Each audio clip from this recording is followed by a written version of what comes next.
بسم اللہ الرحمن الرحیم۔ السلام علیکم پیارے بچوں، ساتکین گرامر اسکول کی فاصلاتی طریقہ تدریس کے سلسلے میں آپ کی معلمہ مس قمر ایک بار پھر حاضر خدمت ہیں۔ امید ہے آپ سب بخیریت ہوں گے اور اللہ تعالیٰ سے یہ دعا ہے کہ ہمیں جلد سے جلد کرونا جیسی موذی بیماری اور موذی مرض سے پوری دنیا کو اس سے نجات دلائے، آمین۔ تصویر میں آپ کو دو اشخاص نظر آ رہے ہیں جن میں ایک لڑکا اور دوسرا بڑی عمر کے صاحب ہیں۔ تصویر سے یہ واضح ہو رہا ہے کہ وہ کسی موضوع پر ایک دوسرے سے کچھ کہہ رہے ہیں۔ ایک دوسرے سے کچھ کہنے کے اس عمل کو مکالمہ کہتے ہیں۔ آتے ہیں ہم اپنے موضوع کی طرف۔ آج ہے ہمارا موضوع مکالمہ نویسی، درسی کتاب نیم، صفحہ نمبر 135۔ استاد اور شاگرد کے درمیان امتحان میں نمبر کم لانے پر 110 الفاظ پر مشتمل مکالمہ تحریر کیجیے۔ دو یا دو سے زیادہ افراد کے درمیان ہونے والی بات چیت کو مکالمہ کہتے ہیں۔ مکالمہ کسی خاص موضوع پر بھی لکھا یا بولا جا سکتا ہے۔ آئیے ہم مکالمے کا آغاز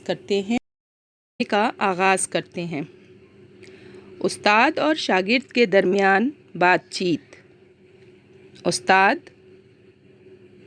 احمد بیٹا، کچھ دنوں سے آپ نظر نہیں آ رہے تھے اور اس دفعہ آپ کی پروگریس رپورٹ بھی کافی خراب آئی ہے، اس کی کیا وجہ ہے؟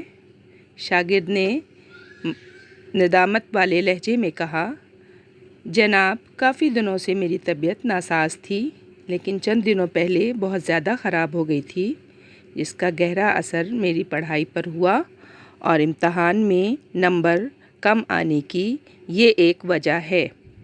بچوں، اس طرح ہم مکالمے کا آغاز کرتے ہیں، پھر ہم مزید سوال کرتے ہیں، جیسے: استاد، احمد آپ کی جماعت میں حاضری بہت کم ہے، کیا وجہ ہے؟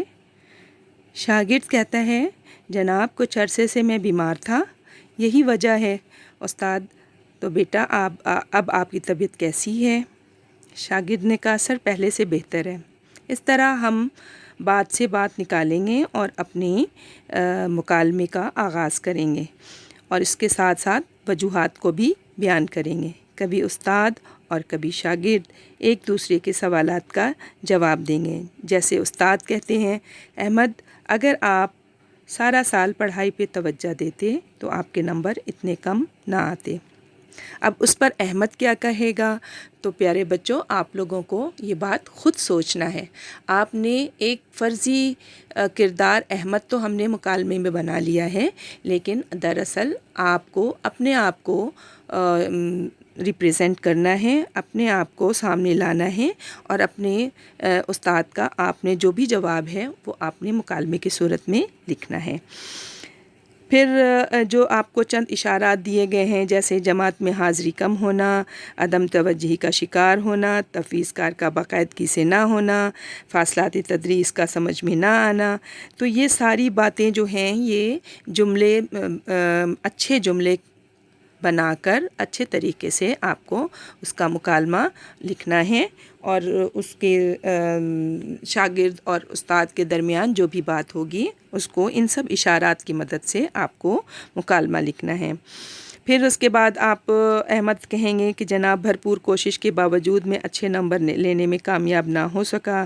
جناب، میں نے ٹیوشن بھی پڑھی تھی، فاصلاتی طریقہ تدریس کو باقاعدگی سے سمجھا بھی تھا، لیکن اس کے سوال میری سمجھ میں نہیں آئے۔ تو بچوں، فزیکل کلاسز میں ہم بچوں سے جب بات کر رہے ہوتے ہیں تو یہ مسئلہ ان کو درپیش ہوتا ہے۔ تو آپ یہ ساری باتیں جو درپیش ہیں اس کا اظہار کریں گے اپنے الفاظ میں۔ تو استاد کہتے ہیں: بیٹا، اور بھی بچے ہیں جو بہت اعلیٰ کام کر رہے ہیں اور تمام باتیں ان کی سمجھ میں آ رہی ہیں۔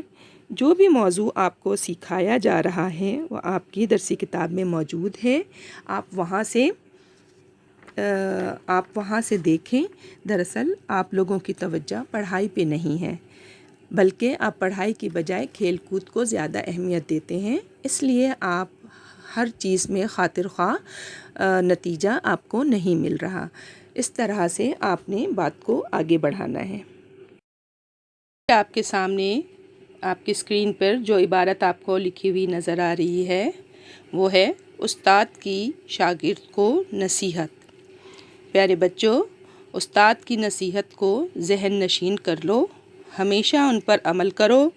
سب سے پہلے تو پڑھائی میں دلچسپی لو، نصابی اور غیر نصابی کتابوں کا مطالعہ کرو، اس سے معلومات میں اضافہ ہوتا ہے۔ جہاں سے علم ملے حاصل کرو۔ حضرت علی کا قول تو یاد ہی ہوگا، علم حاصل کرو چاہے تمہیں چین ہی جانا پڑے۔ جماعت میں حاضری بہت اہمیت کی حامل ہوتی ہے، سارا دار و مدار کلاس میں حاضر ہونے کا ہے۔ جب تک بیٹا آپ حاضر نہیں ہوں گے مسئلہ حل نہیں ہوگا۔ آپ استاد کی تمام باتوں کو ذہن نشین کر لیں اور اس پر عمل کریں، اور جماعت پڑھائے اور سکھائے گئے اسباق کو دلجمعی سے یاد کریں اور بار بار کریں اور لکھیں بھی۔ مکالمے کا اختتام۔ عزیز طلبہ، مکالمے کے اختتام پر ہمیں استاد کی تمام باتوں پر عمل کرنے کا وعدہ کرنا ہوگا اور ان کے تجربات سے مفید حکمت عملی پر عمل کرنا ہوگا، اور ہمیں یہ یاد دہانی کروانا ہوگی کہ ہم ان کی تمام باتوں کو ذہن نشین کر چکے ہیں اور موقع کے حساب سے اس پر عمل کرتے رہیں گے انشاءاللہ۔ آپ کو مکالمے لکھنے کا بہت اچھا طریقہ بتایا گیا ہے۔ اب امید ہے آپ کو یہ سب باتیں بہت اچھے طریقے سے سمجھ آ گئی ہوں گی، کیسے اس کی ابتدا کرنی ہے، کیسے درمیان میں اپنے مضمون کو، اپنے موضوع کو بتانا ہے، سمجھانا ہے، اور کیسے اس کا اختتام کرنا ہے۔ تفویض کار۔ اسکرین پر تفویض کار کی عبارت آپ کو نظر آ رہی ہے۔ اس میں جو سوال آپ کو دیا گیا ہے اس میں ہے، امتحان میں نمبر کم آنے پر استاد اور شاگرد کے درمیان مکالمہ تحریر کیجیے جو 110 الفاظ پر مشتمل ہو۔ اہم ہدایات۔ تفویض کار اردو کی نوٹ بک میں کیجیے۔ نمبر 2، صفحے پر تاریخ اور موضوع درج کیجیے۔ نمبر 3، فہرست میں بھی تاریخ اور موضوع کو درج کیجیے۔ نمبر 4، تمام کام صفائی سے عمدہ اور خوشخط کیجیے۔ اب ہم آپ سے اجازت چاہیں گے۔ اللہ تعالیٰ آپ سب کا حامی و ناصر ہو، اور اللہ تعالیٰ آپ کو صحت اور سلامتی کے ساتھ دوبارہ اسکول لائے، میری یہ دعا ہے۔ اللہ حافظ۔